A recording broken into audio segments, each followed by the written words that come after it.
business or personal brand in South Africa. My name is Nampelo Malinga, and this is the kind of stuff that I like to talk about because it's my industry that I work and breathe every single day. Okay, so in part 2, in case you haven't seen part 1, but I'm sure part 1 is the reason why you're here. This is what we're going to talk about now in part 2. Guys, you need to get online, okay? You've already done like the most crucial steps or important steps, the steps that are actually going to keep you afloat. You need to be online. Like, what's the point of going through all of that if you're gonna... This applies if you're also even planning on being a physical store or a shop or whatever kind of business or you're planning on doing. You're planning on having offices for your service. That's fine. This applies to you as well. You need to go online. Yeah, I mean, that's the whole core of my actual business, to build brands online, to grow them and to maintain them, because the internet is a great place, guys, as long as you stay on the good side of it. I mean, I know sometimes you can't help it, but like, you know what I mean. So get online and put your business out there. That's what I'm gonna assist you in doing today. Okay, first of all, you need a website. Nowadays things have been made easier and like more simpler, actually, I must say, with like landing pages. Landing pages are great. Let's say you're a small business or you're a personal brand and you just offer probably graphic design or makeup services. You're not necessarily wanting to do now a full-on website with like, you're more or less looking into having a portfolio, but that's on the World Wide Web. That's where landing pages come in, because you just do a one-pager of yourself and your business, and it has all the details necessary, your services, your times if you want to have them. You can even add like your images and so much more. Like, landing pages are great. Or you could have a landing page with like maybe yourself or your business products or whatever it may be, and then on the side you have like all the links of, or like just tabs of the stuff that you offer or the services you offer or your products, and then contacts, your socials. Like, landing pages are, you know, immediately, I would say, after you've gone through part 1 of coming up with your name, registering and getting your domain and social names, now you actually want to exist online. That's what I would suggest you do, because otherwise though, if you have that full capacity, just get a full-on website. The benefits of an actual website is because it's SEO friendly. Like, people can just go out there and search for Nampelo Malinga's services, I don't know, something like that. Websites are great because, you know, you're just on Google, you on Yahoo, if Yahoo still exists, but you're searchable, people can find you. Landing pages are more of like, it's a link. People have to access you via a link. That's the only pro and con. Otherwise, it's just really great when you're starting out, because a landing page is going to be free, and then a website, I mean, it's not necessarily going to be free if you're going to be getting someone like me to do it for you, but if you're going to do it yourself, it might not be the same words. And a website is going to cost you like way more than, and the website comes with quite more maintenance also. It's a bigger commitment compared to a landing page. Anyway, that was step 1.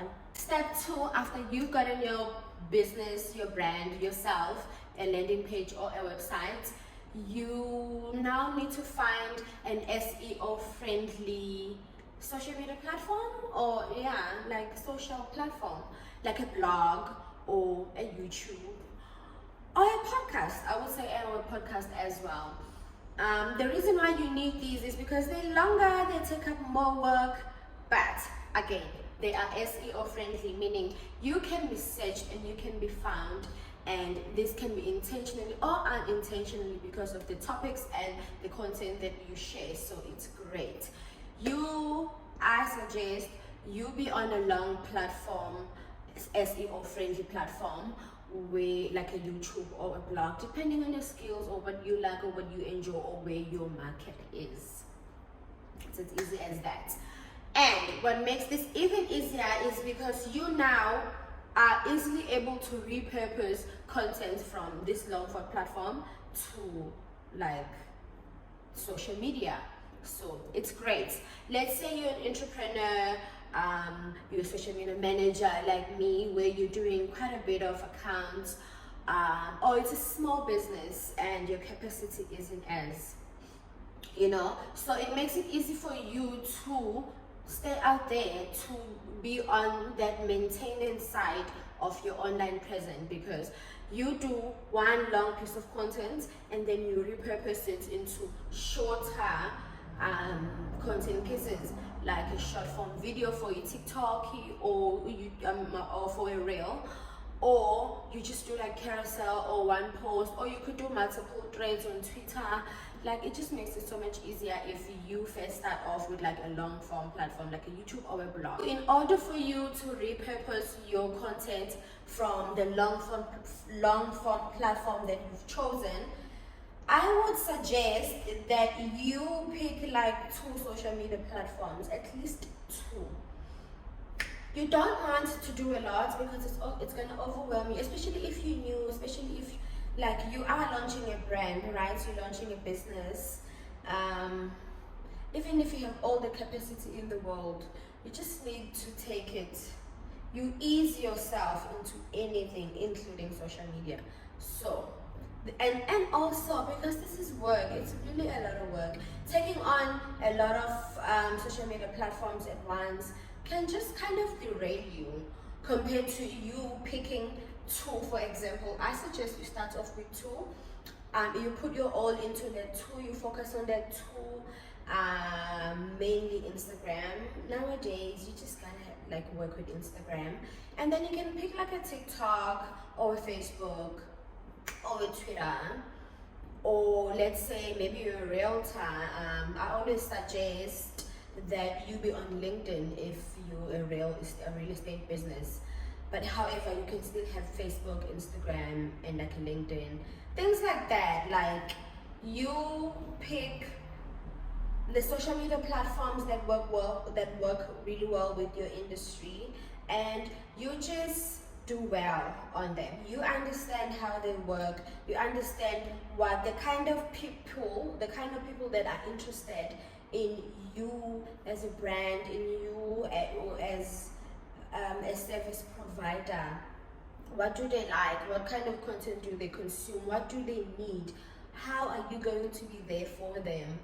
And then you just pick which platform to work best with those needs, and you just start creating content for that. We are gonna get into content. I think actually this video is no longer gonna be, this series is no longer gonna be 3 parts. It's probably gonna be 4 to 5 now, because we need to get into now doing content strategies, content execution, curation, and the whole actual social media managing of this brand or business that we are launching. Guys, you've stayed for this long. You've made it to the final step of this video, part 2. You've taken your business online. You decided whether you need a landing page or a website, or what are you ready for at this present, and then you decided on that. You got one of those made for you, or you made one for yourself, and then you took your business to a longer platform like a YouTube or a blog. You moved on now to where you can repurpose content from that longer platform. You decided on the social media platforms that you require or that are more suitable for the business. Now you just need to come up with the content. This is where the content strategy, content calendar, curation, and so forth comes in, and it's quite crucial because it's the maintaining of your brand online. What's the whole point of you now doing all this work and getting yourself online? You have logos, you created social media pages and connected them and synced them, and people know where to actually look for you if you are trying to put yourself out there. You need to decide what you've already done the research. You already know what kind of people you are going to be serving, because you did this when you were deciding what social media platforms you are going to go with. So now you know what kind of content they consume. Realtors or Nobilo Malinga's people as a service provider for social media and digital marketing, or maybe you're a creator and you're connecting with brands, or you're an entrepreneur and you sell products. It could be anything.